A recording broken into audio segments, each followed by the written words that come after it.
But first, our ongoing investigation into mailbox bandits, and they're obviously getting cocky because we've caught another thief using the same location as last time, but this was a different culprit.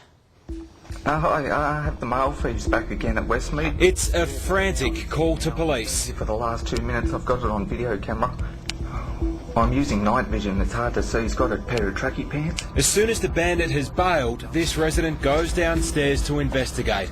Letterboxes are left open, mail is scattered across the ground.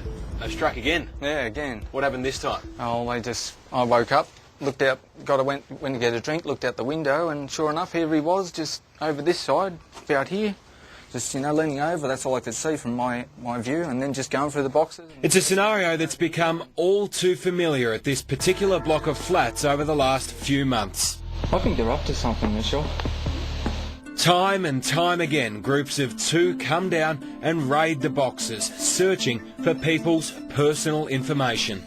Oh, I think he's got some keys. He seems to be opening a box, and then opening another box, and then looking into everybody's boxes.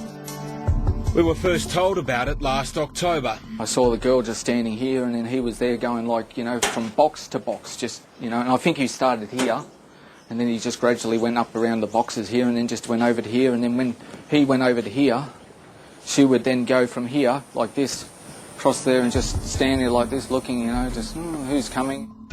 What were the guys doing? Well, basically they were just saying, look, there's stuff hanging out of the box, so they just pull it out, look and see this is from the bank. Is it a bit of a worry? Yeah, of course.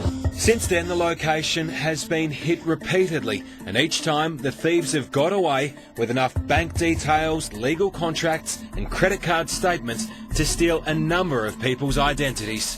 One guy's already told me the banks have been asking him to pay up for certain things and a credit card and stuff like that, and he's had a credit card or somebody had stolen, so they're after him for something he hasn't done.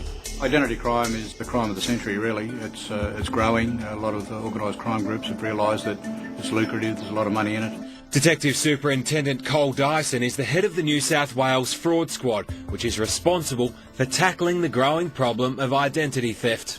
Is it quite normal that a unit block could be targeted by a number of groups? Yes, they have a lot of letterboxes to pick from. What they're seeking is enough information to be able to masquerade as the person who holds all these accounts and go into a bank and say, I need a loan, or I need money from the account. A devious person can get a complete profile and probably enough to get 100 points just out of your mailbox. Security consultant Warren Mallard has investigated these crime syndicates as well. What they would do is they'd come in the dead of night and they would use the keys to open up the letterboxes, and they were systematically taking out the mail. They'd actually been able to get a hold of a set of master keys through a former employee of a real estate agency to facilitate that. Yeah, right now, he's here now. He's been here for the last 2 minutes. I've got it on video camera. Yeah, thanks. Please hurry, yeah. But there's been a breakthrough in this case. The 33-year-old man ended up in the cells here at Fairfield Court today on 3 separate charges, all relating to mail theft. And this came as a direct result of that tip-off to police from Paul. Yeah, I'm glad about that. I went out there and saw him sitting in the car, and I thought, oh yeah, get the number plate, and then came back, cops called me and said, we're out the front. I went out the front and there they were. Hidden in the suspect's car, police found a quantity of opened mail, including people's personal banking statements as well as a credit card. And while police are beginning to track down some of the people responsible for this scam, if others continue to chance their arm, Paul has decided to set his own traps as well. You're so sick of these guys, you've come up with your own contraption to take them on. Yeah, my idea is just an alarm.